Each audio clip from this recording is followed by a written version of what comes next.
Hello दोस्तों, स्वागत है आपका हमारे इस यूट्यूब चैनल नेचर्स गाइड में। दोस्तों, जब से कोरोना आया है तब से इंग्लिश के कुछ वर्ड काफ़ी प्रचलित हो गए हैं, जैसे स्पोरेडिक, पैंडेमिक, एपिडेमिक, एंडेमिक। ये सारे वर्ड्स काफ़ी फैमिलियर हो गए हैं, लेकिन कुछ लोगों को इसमें कन्फ्यूज़न भी हो रहा है कि स्पोरेडिक क्या है, एंडेमिक क्या है, एपिडेमिक क्या है। कभी कोरोना एपिडेमिक होता है, कभी कोरोना पैंडेमिक होता है। मिलते जुलते वर्ड्स को लेकर के कुछ कन्फ्यूज़न मौजूद है, तो आज मैं इस वीडियो के माध्यम से इन सारे कन्फ्यूज़न को दूर करने वाला हूं। तो दोस्तों, शुरू करता हूं अपना ये वीडियो। और हाँ, जिन लोगों ने ये चैनल अभी तक सब्सक्राइब नहीं किया है तो प्लीज़ वो मेरे चैनल को सब्सक्राइब कर लें और बेल आइकन ज़रूर दबाएं, ताकि आगे आने वाली वीडियोज़ की नोटिफिकेशन आप तक पहुँच सके। तो चलिए कन्फ्यूज़न दूर करते हैं और सबसे पहले बात करते हैं स्पोरेडिक की। दोस्तों, अगर स्पोरेडिक डिजीज़ का शाब्दिक अर्थ देखें तो इसका मतलब होता है छुटपुट, यानी कि कोई ऐसी बीमारी जो जिसका कोई एरिया निश्चित नहीं है, किसी भी एरिया में हो सकती है और वो बहुत थोड़ी मात्रा में होगी, उसकी बहुतायत नहीं होगी। कहीं कभी किसी जगह पे होगा, कभी किसी जगह पे हो गई और कभी कभार वो बीमारी होती है। ऐसी बीमारी को हम स्पोरेडिक डिजीज़ कहते हैं। इसको हम उदाहरण से समझ सकते हैं, जैसे टिटनेस है, रेबीज़ है। इन सब बीमारियों को आपने कभी ये नहीं देखा होगा कि टिटनेस पूरी दुनिया में हो जा रहा है या पूरे देश में फैला हुआ है। ऐसा नहीं होता है बिल्कुल भी, क्योंकि टिटनेस का भी, रेबीज़ का भी, इन सब बीमारियों का वैक्सीनेशन मौजूद है। तो वैक्सीनेशन की वजह से ये सब बीमारियां एपिडेमिक का स्वरूप धारण नहीं कर पाती हैं और ये सिर्फ छुटपुट थोड़ा बहुत आदमी को मिलती रहती हैं। तो इन बीमारियों को हम स्पोरेडिक डिजीज़ कहते हैं। अब बात करते हैं एंडेमिक डिजीज़ की। एंडेमिक डिजीज़ को हम क्षेत्रीय बीमारियां भी कह सकते हैं। ये ऐसी बीमारियां होती हैं जो किसी एक विशेष क्षेत्र में हमेशा बनी रहती हैं, लेकिन हमेशा बनी तो रहती हैं परंतु ये कभी भी भयानक रूप धारण नहीं करती। उदाहरण से अगर हम समझें, अगर इंटरनेशनल लेवल पर बात की जाए तो ब्राज़ील में मलेरिया एंडेमिक है, यानी ब्राज़ील के लोगों को मलेरिया अक्सर और होता रहता है। अक्सर और बेशतर लोगों को, वहाँ पर ज़्यादातर लोगों को मलेरिया होता रहता है।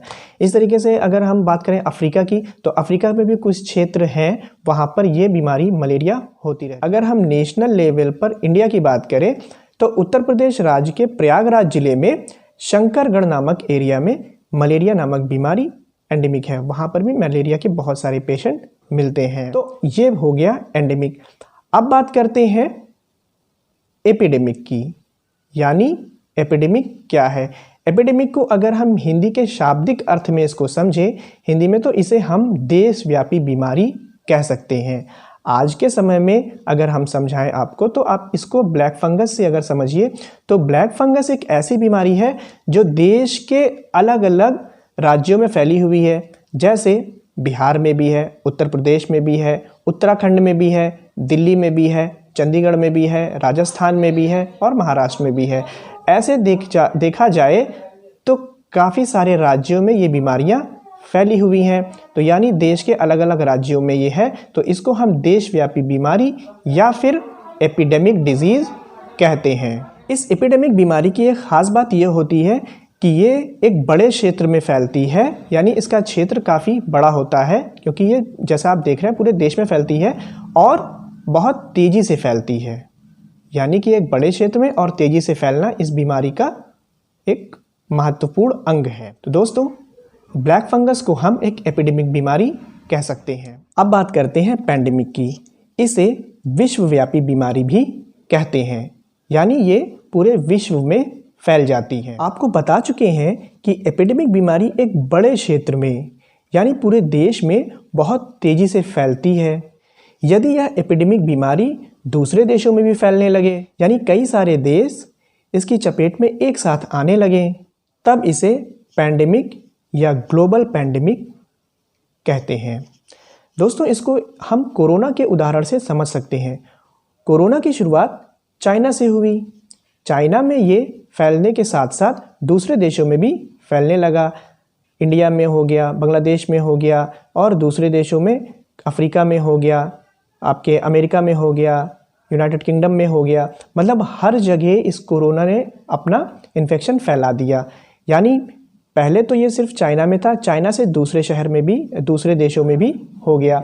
जब हर जगह पूरे विश्व में ये कोरोना फैल गया है, तब इस कोरोना को हम पैंडेमिक कहेंगे, यानी कि ये पूरे संसार में फैल चुकी बीमारी है। मैं आपको यहाँ पर एक बात और बताना चाहता हूँ कि कोरोना वायरस जब चाइना में थी तो ये एपिडेमिक का रूप धारण कर चुकी थी, यानी वो चाइना में एपिडेमिक हो चुकी थी। चाइना के कई सारे